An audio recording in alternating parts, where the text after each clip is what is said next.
I'm going to start off this episode with a question. If I showed you a picture of this locomotive, what would you say its name was? If you would say that it came from the New York Central, but you forgot its name, I wouldn't put it past you. But this is one of the more famous steam locomotives from the New York Central. The New York Central brought us three, more of the famous ones: the Hudson, the Niagara, and the Mohawk.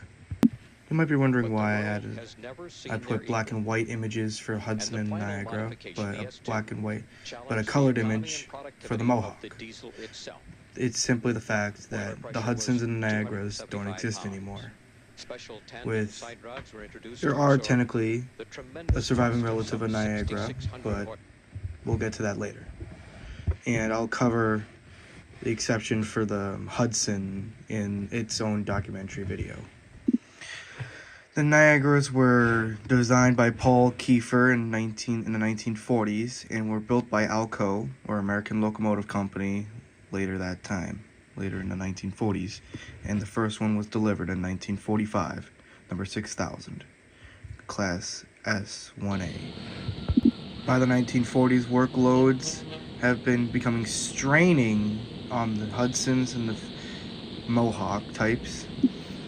The Niagaras were a 484 northern type design, 4 leading wheels, 8 driving wheels, and 4 trailing wheels at the end.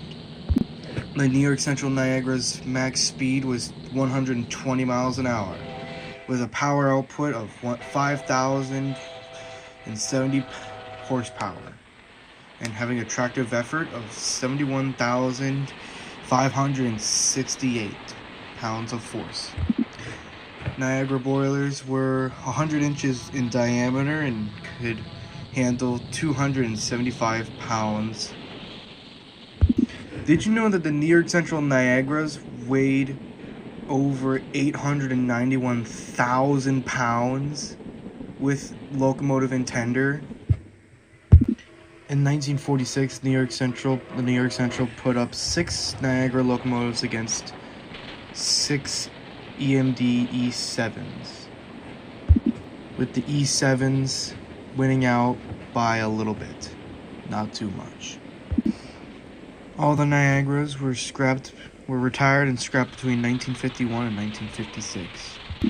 There also was a planned 4444 duplex variant of the Niagaras, number designated the C1A. It would have had a larger coal capacity and increased from 46 tons to 64 tons overall.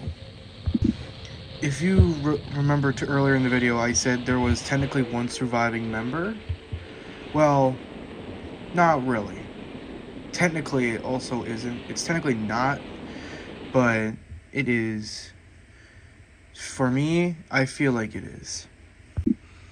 Back in 1998, after 25 years of construction, there was a live steam replica of the Niagara gate in a 260 millimeter gauge, numbered 6019. It is the largest known example of the class. Anyways, this has been Liam from Green Bay and Western Productions, and I'll see you all in the next one. Peace.